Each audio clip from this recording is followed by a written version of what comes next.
Good morning students.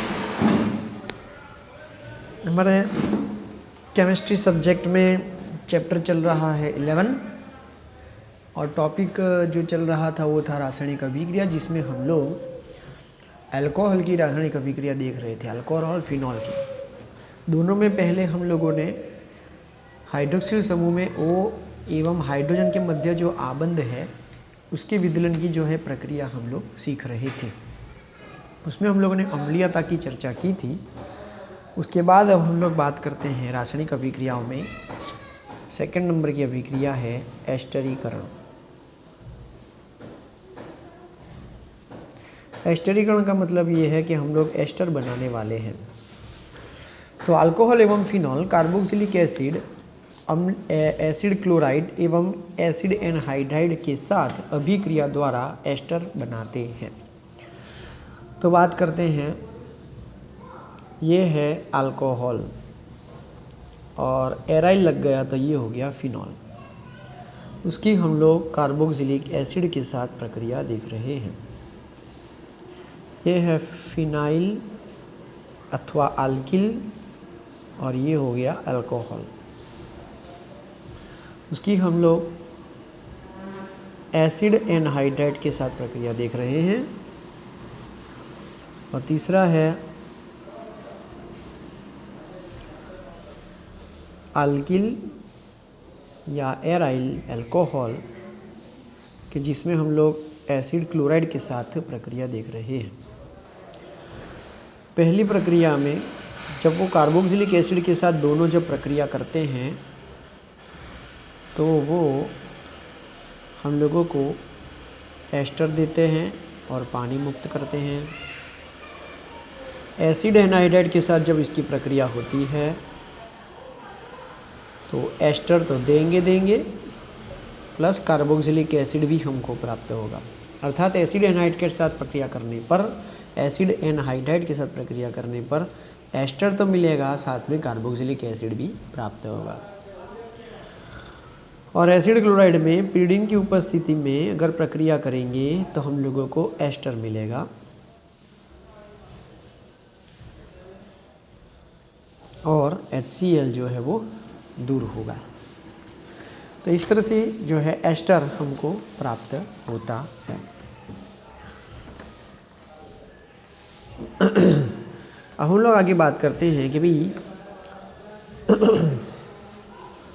Alcohol तथा phenol में acetyl समूह का प्रवेश एसीटिलन कहलाता है। हम लोग फिनॉल के अंदर या अल्कोहल के अंदर CH3CO समूह प्रवेश करवा सकते हैं, CH3CO समूह प्रवेश करवा सकते हैं। इस प्रक्रिया को बोलते हैं हम लोग एसीटिलन। वैसे हम लोग 11वीं कक्षा में जो है वो पढ़ते थे कि भाई उसमें CH3COCl के साथ जब प्रक्रिया करते हैं इसे एसिटाइल क्लोराइड कहा जाता है। अब एसिटाइल क्लोराइड में से हम लोग क्लोरीन को दूर कर देते हैं और CH3CO को जोड़ देते हैं, तो इसे कहाता है एसिटिलेशन प्रक्रिया या तो एसिटिलन हिंदी में। एस्पिरिन सैलिसिलिक एसिड के एसिटिलन से प्राप्त होता है। तो पहले हम लोग लिखते हैं सैलिसिलिक एसिड।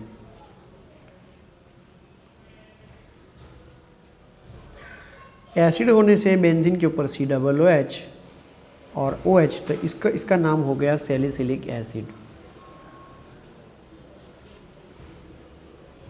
सैलिसिलिक एसिड का एसिटिलन करते हैं, CH3CO जोड़ते हैं। CH3CO हम लोग दो तरीक़ों से जोड़ सकते हैं, या तो एसिटाइल क्लोराइड हम लोग ले सकते हैं या तो एसिड एनहाइड्राइड ले सकते हैं।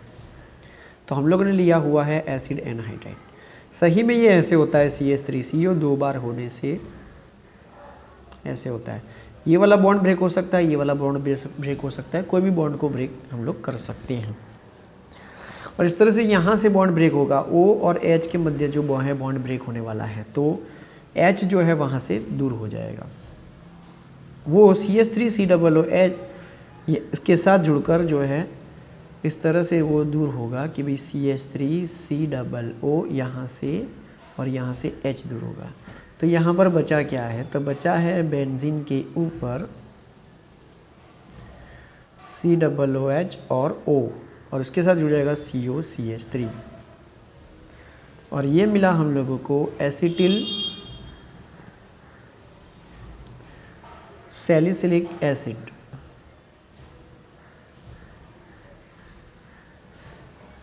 एसिटिल सैलिसिलिक एसिड या तो एसिटाइल सैलिसिलिक एसिड, उसका दूसरा नाम है एस्पिरिन। एस्पिरिन नाम की दवा आती है, ठीक है ना, मार्केट में। एस्पिरिन जो है वो दवा हम लोगों को प्राप्त होती है जो बुखार या तो बदन दर्द को दूर करने के लिए जो है हम लोग उसको इस्तेमाल करते हैं। तो ये थी सारी अभिक्रियाएं कि जिसमें OH के मध्य जो बॉन्ड है वो ब्रेक होने वाली प्रक्रिया थी। चलो नेक्स्ट हम लोग प्रक्रिया ले रहे हैं आगे।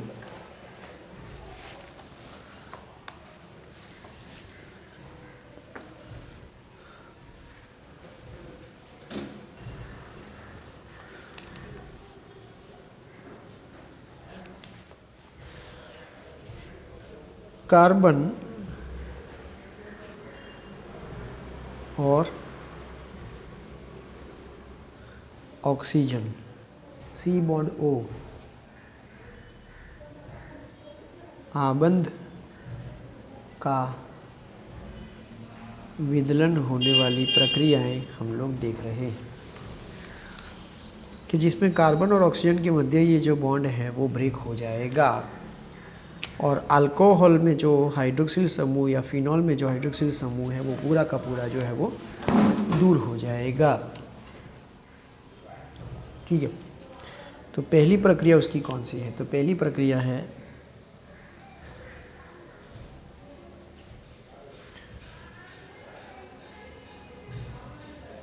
हाइड्रोजन हैलाइडों के साथ अभिक्रिया।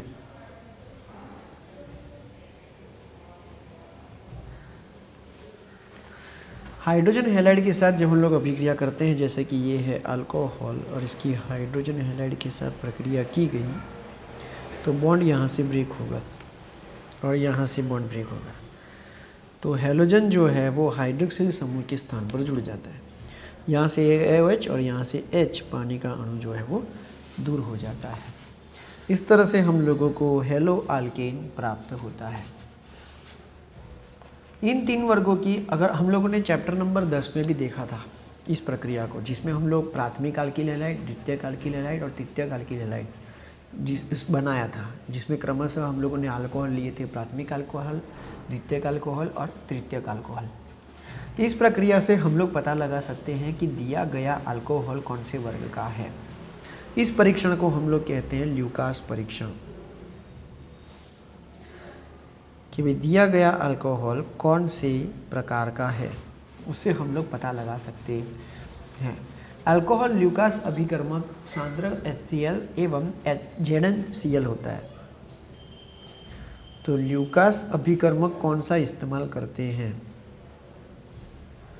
तो ल्यूकास अभिकर्मक हम लोग इस्तेमाल करते हैं, उसका नाम है, वो उदाहरण है सांद्र HCl प्लस जिंक क्लोराइड।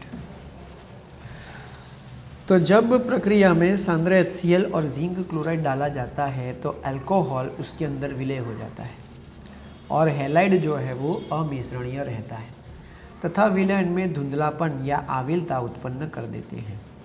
तृतीयक अल्कोहल द्वारा धुंधलापन तत्काल उत्पन्न होता है क्योंकि वे आसानी से हैलाइड बनाते हैं। प्राथमिक अल्कोहल सामान्य तापमान पर धुंधलापन उत्पन्न नहीं करते। उसका मतलब ये हुआ कि अगर हम लोग दिए गए हेलो अल्केन के अंदर यदि ल्यूकास अभिकर्मक डालेंगे तो हम लोग एक प्रकार से चेक कर सकते हैं कि धुंधलापन उत्पन्न हुआ या नहीं हुआ। धुंधलापन उत्पन्न नहीं हुआ तो प्राथमिक हुआ, अल्कोहल भी प्राथमिक हुआ, और धुंधलापन उत्पन्न हुआ तो दिया गया हैलाइड जो है वो तृतीयक प्रकार का है, अर्थात अल्कोहल भी कैसा है, तृतीयक प्रकार का है। इस तरह से परीक्षण में हम लोग जो है प्रक्रिया करते हैं। दूसरी है फॉस्फोरस ट्राइहैलाइड के साथ। फॉस्फोरस ट्राइहैलाइड के साथ हम लोगों ने प्रक्रिया देखी थी, फॉस्फोरस ट्राइहैलाइड के साथ अभिक्रिया। प्रक्रिया में ऐसा था कि हम लोग फॉस्फोरस ट्राइहैलाइड की जब प्रक्रिया कर रहे थे तो यहाँ पर अल्किल हैलाइड मिला था जो 3 गुना था, अर्थात ये भी 3 होगा, अर्थात H3PO3 दूर हुआ था। ये हम लोगों ने चैप्टर 10 में देखा था। तीसरी प्रक्रिया है निर्जलन। निर्जलन का मतलब ये हुआ कि पानी का दूर हो जाना।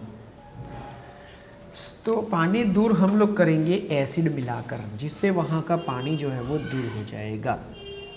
अल्कोहल की सांद्र H2SO4 या तो H3PO4 जैसे प्रोटिक अम्लों अथवा निर्जलित जिंक क्लोराइड एल्यूमिना जैसे उत्प्रेरकों के द्वारा निर्जलित होने पर एल्किन बनता है। तो वो प्रक्रिया हम लोग यहाँ पे समझा रहे हैं। जैसे कि यहाँ पर मैं प्रक्रिया लिख रहा हूँ कि भाई कार्बन है, संयोजकताएं हैं, हाइड्रोजन और OH है। तो एसिड की उपस्थिति में उसे गर्म किया जाएगा, जिससे ये OH और H बाजू वाला जो है वो पानी का अणु मिलाकर दूर हो जाएंगे। पानी का अणु दूर होना अर्थात निर्जलन प्रक्रिया। अब कार्बन के मध्य कोई और अणु नहीं आ रहा है, इसलिए उनके बीच में डबल बॉन्ड बन जाता है और इस तरह से वो अल्किन हो जाता है। इसके और उदाहरण हम लोग देख रहे हैं कि भाई इथेनॉल है C2H5, ये है इथेनॉल। इथेनॉल की सांद्र सल्फ्यूरिक एसिड के साथ 443 केल्विन तापमान पर प्रक्रिया करने पर दो कार्बन है, दो कार्बन को हम लोग इस तरह से लिखते हैं, एक है OH, ठीक है, और ये है CH3। यहाँ से OH जाता है, यहाँ से H जाता है, तो बच्चा है CH2 और यहाँ से दूर होता है पानी और इन दोनों के बीच में मिलता है डबल बॉन्ड और इस तरह से ये बन जाता है इथीन। उसी तरह से ये था हम लोगों का प्राथमिक अल्कोहल। उसी तरह से हम लोग द्वितीयक और तृतीयक अल्कोहल की भी प्रक्रिया देख सकते हैं। जैसे कि हाइड्रोक्सिल समूह जिस कार्बन से जुड़ा है वो कार्बन अन्य दो कार्बन से जुड़ा है, तो ये है द्वितीयक अल्कोहल। इसका नाम होगा methane ethane propane two all. इसमें हम लोग ले रहे हैं 85% H3PO4 और तापमान लिया जा रहा है 440 केल्विन। प्रक्रिया परिस्थिति यहाँ पर थोड़ी सी जो है वो सरल हो गई है। H2SO4 की जगह हम लोग H3PO4 वो भी 85% और तापमान उससे भी कम ले रहे हैं, फिर भी प्रक्रिया जो है वो सरलता से हो रही है। यहाँ से OH जा रहा है और बाजू के कोई भी कार्बन के ऊपर से H जाएगा और इस तरह से जो है वो डबल बॉन्ड का निर्माण होता है। यहाँ से OH और यहाँ से H जाएगा, ठीक है। उसी तरह से तृतीयक भी ले सकते हैं कि हाइड्रोक्सिल समूह जिस कार्बन से जुड़ा है वो कार्बन अन्य 1, 2 और 3 कार्बन से जुड़ा है, ठीक है। यहाँ पर प्रक्रिया परिस्थिति और भी सरल होती जा रही है, इसलिए इसकी सांद्रता और भी हम लोग कम कर रहे हैं, सिर्फ हो गया 20% और इसका तापमान और भी कम हो जाएगा। यहाँ से OH जाएगा और कहीं से भी डबल बॉन्ड हम लोग दूर कर सकते हैं। तो चित्र का निर्माण होगा इस तरह से, डबल बॉन्ड हो जाएगा। वैसे डबल बॉन्ड को जो है मुख्य श्रृंखला में रखना चाहिए, ठीक है, इसलिए मीथेन इथेन प्रोपेन और ये हो जाएगा दूसरे नंबर पर 2 मिथाइल प्रोप 1 इन।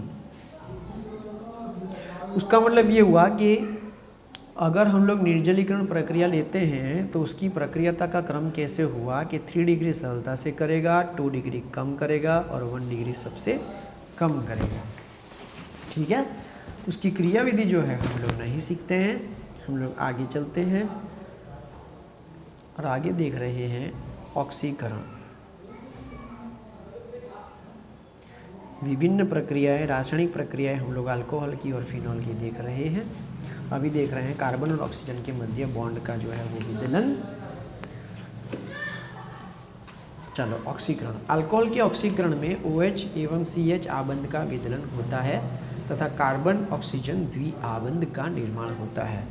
जैसे कि हम लोग लिख रहे हैं ये कार्बन से हाइड्रोक्सिल समूह जुड़ा हुआ है। अब ये कार्बन अन्य कार्बन से जुड़ा है या नहीं जुड़ा है उससे हमको कोई लेना देना नहीं है, लेकिन ऑक्सीजन और हाइड्रोजन में से बॉन्ड ब्रेक होता है, कार्बन और हाइड्रोजन का भी बॉन्ड ब्रेक होता है। यहाँ से 2 हाइड्रोजन जो है वो दूर हो जाते हैं तो कार्बन और ऑक्सीजन बचता है और उन दोनों के हिसाब से, संयोजकता के हिसाब से इस तरह से कार्बोनिल का निर्माण होता है। ये प्रक्रिया में 1 और 2 हाइड्रोजन दूर हो रहे हैं। हाइड्रोजन की दूर होने की प्रक्रिया विहाइड्रोजनन अभिक्रिया भी कही जाती है, ठीक है। अब प्रयुक्त ऑक्सीकरण कर्म के आधार पर प्राथमिक अल्कोहल एल्डिहाइड में ऑक्सीकृत हो जाती है। जो बाद में कार्बोक्सिलिक एसिड में ऑक्सीकृत होती है। तो हम लोग यहाँ पर अब एक प्रक्रिया देख रहे हैं, वो है ऑक्सीडेशन प्रक्रिया। ऑक्सीडेशन प्रक्रिया को यहाँ पर अलग अलग स्टेप में करके देख सकते हैं हम लोग। ऑक्सीकरण अभिकर्मक जो है अलग अलग लेंगे, ठीक है ना, ऑक्सीडेशन करता, जिससे यहाँ पर अलग अलग हम लोगों को जो है वो उत्पाद प्राप्त होंगे। आल्डिहाइड भी मिल सकता है, कीटोन भी मिल सकता है, अलग अलग। देखते हैं कौन सी ऑक्सीकरण प्रक्रिया करने पर, कौन सा ऑक्सीकरण कारक लेने पर कौन सा उत्पाद हमको मिलता है। चलो, सबसे पहले हम लोग अल्कोहल ले रहे हैं जो एक से अधिक कार्बन वाला है, उसका ऑक्सीकरण कर रही है। तो सबसे पहले ऑक्सीकरण से हम लोगों ने अभी ये सीखा कि कार्बन और हाइड्रोजन के मध्य से एक हाइड्रोजन दूर होगा, ऑक्सीजन और हाइड्रोजन के मध्य से हाइड्रोजन दूर होगा, अर्थात यहाँ पर एक हाइड्रोजन बचेगा और एक ऑक्सीजन बचेगा, तो होगा RCHO। इसको हम लोग कहते हैं एल्डिहाइड। इसको हम लोग अलग तरीके से लिख सकते हैं, ऐसे करके डबल बॉन्ड और एक हाइड्रोजन, ऐसे भी लिखा जा सकता है। संयोजकता जो है वो पूर्ण होनी चाहिए, सभी की अष्टक रचना पूर्ण होनी चाहिए। उसके बाद आगे ये प्रक्रिया रुकती नहीं है, ये ऑटोमेटिक चलती ही रहती है। तो ये जो है और ऑक्सीडेशन होने से ऑक्सीजन को प्राप्त कर लेता है, जिससे ये बन जाता है कार्बोक्सिलिक एसिड।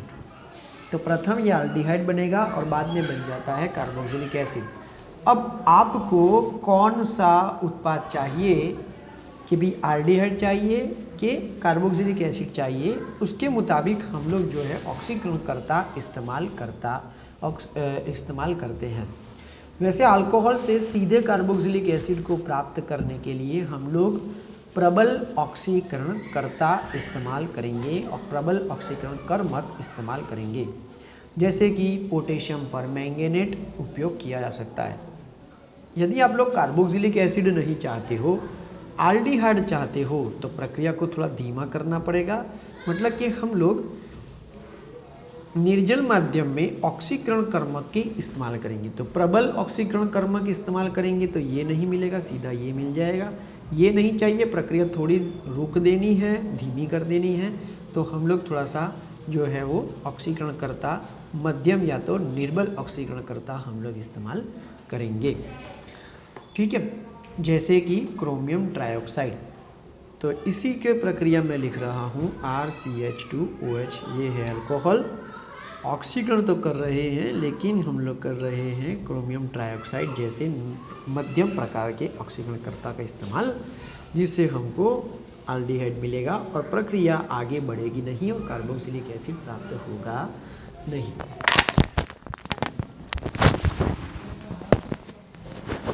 चलो,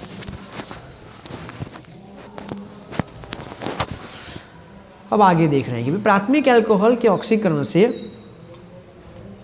एल्डिहाइड की अच्छी लब्धि प्राप्त करने के लिए पिरिडियम क्लोरोक्रोमेट श्रेष्ठ अभिकर्मक है, जो कि क्रोमियम ट्राइऑक्साइड का पिरिडिन व HCl के साथ संतुलन होता है। तो ये जो पिरिडिनियम क्लोरोक्रोमेट है, जिसे हम लोग शॉर्ट में PCC कहेंगे, वो हम लोग उससे श्रेष्ठ अच्छी मात्रा में एल्डिहाइड प्राप्त कर सकते हैं। लेकिन ये पिरिडिनियम क्लोरोक्रोमेट बनता कैसे है, तो वो बनता है क्रोमियम ट्राइऑक्साइड, पिरिडिन और HCl के साथ संकुलन से।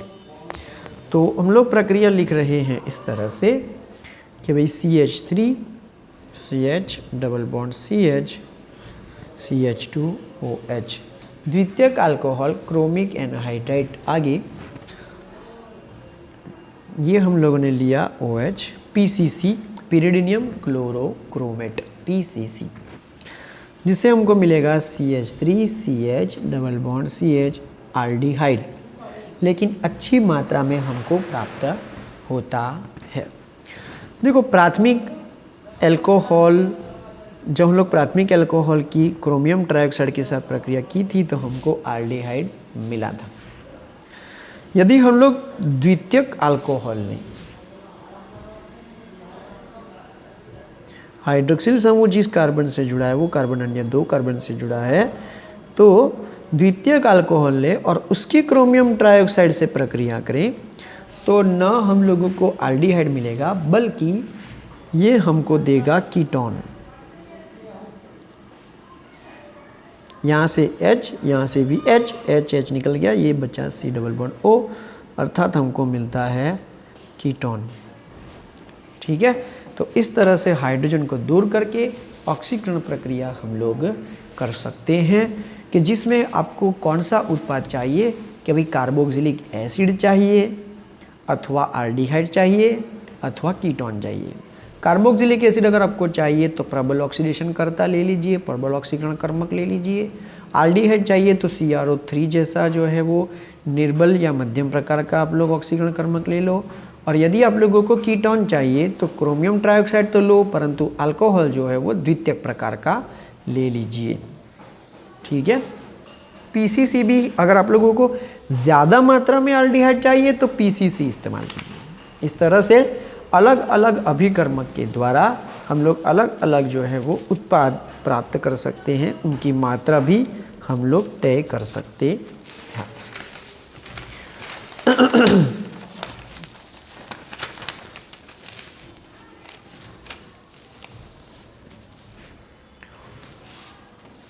आगे तृतीयक अल्कोहल अगर प्रक्रिया करेंगे तो ये प्रक्रिया नहीं देगा। क्यों नहीं देगा? क्योंकि तृतीयक अल्कोहल जब हम लोग लिखते हैं तो तृतीयक अल्कोहल ऐसे होता है R⁻OH। तब ऑक्सीजन और हाइड्रोजन के मध्य जो बॉन्ड है वो तो ब्रेक होगा, परंतु कार्बन और हाइड्रोजन के जो मध्य बॉन्ड है वो ब्रेक होगा ही नहीं, क्योंकि हाइड्रोजन यहाँ पर है ही नहीं। इसलिए तृतीयक जो है ये ऑक्सीकरण प्रक्रिया देते नहीं है। प्रबल अभिक्रिया परिस्थितियों जैसे प्रबल ऑक्सीकरण कर्मक पोटेशियम पर मैंगनेट एवं उच्च तापमान पर विभिन्न कार्बन कार्बन आबंध का विदलन हो सकता है, जिससे कार्बोक्सिलिक एसिड का मिश्रण प्राप्त होगा जिनमें कार्बन परमाणुओं की संख्या कम हो जाती है। मतलब कि कार्बन कार्बन ही क्या हो जाएंगे, ब्रेक हो जाएंगे, और हमको मिलेगा क्या, हम लोगों को मिलेगा कार्बोक्सिलिक एसिड का मिश्रण। तो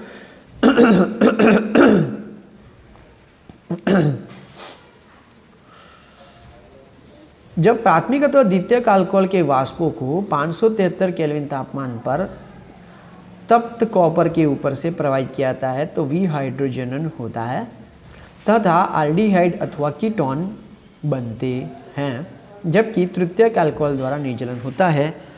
तो यहाँ पर जो है प्रक्रियाओं का नाम नहीं दिया है, लेकिन हम लोग इसको नाम दे सकते हैं कि कॉपर के साथ अभिक्रिया।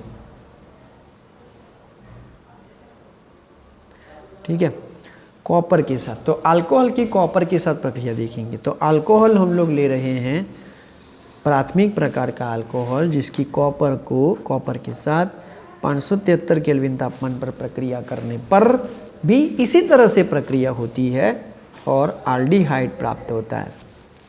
परंतु अगर आप लोग द्वितीयक अल्कोहल लेते हो और कॉपर के साथ 573 केल्विन तापमान पर गर्म करते हो तो सेम टू सेम अगली पिछली प्रक्रिया में सीखा उसी तरह से कीटोन मिलेगा। और तृतीयक अगर हम लोग अल्कोहल लेते हैं और उसकी कॉपर के साथ 573 केल्विन तापमान पर प्रक्रिया करते हैं तो हमको इस तरह से जो है वो उत्पाद मिलता है। वैसे ऑक्सीकरण प्रक्रिया तृतीयक की नहीं होती है, परंतु कॉपर तो दे ही सकता है। प्रक्रिया में भले ही हाइड्रोजन ना हो, परंतु ये क्या करता है, कार्बन कार्बन के बीच का जो डबल बॉन्ड है वो, मतलब कि कोई भी कार्बन के बीच का जो ये सिंगल बॉन्ड है उसको डबल बॉन्ड में कन्वर्ट कर लेता है।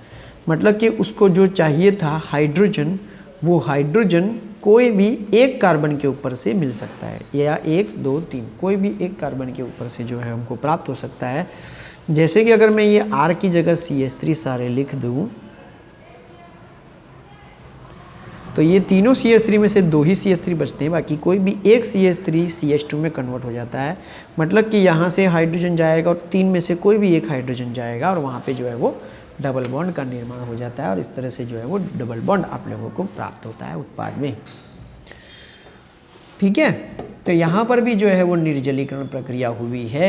इन सभी के अंदर जो है वो यहाँ पर निर्जलीकरण प्रक्रिया देखने को मिलता है। तो पहली प्रक्रिया में जो है, पहली प्रक्रिया में वी हाइड्रोजन होता है, पहली और दूसरी प्रक्रिया में वी हाइड्रोजन प्रक्रिया होती है जिसमें हाइड्रोजन दूर हो जाते हैं, आल्डिहाइड और कीटोन मिलता है। तीसरी प्रक्रिया में निर्जलन प्रक्रिया होती है कि जहाँ पे ये बॉन्ड जो है कार्बन और ऑक्सीजन का ये बॉन्ड जो है वो ब्रेक होकर OH और H यहाँ से दूर होकर निर्जलीकरण की प्रक्रिया से हम लोगों को यहाँ पर डबल बॉन्ड वाली कोई उत्पाद प्राप्त होता है। तो ये थी जो है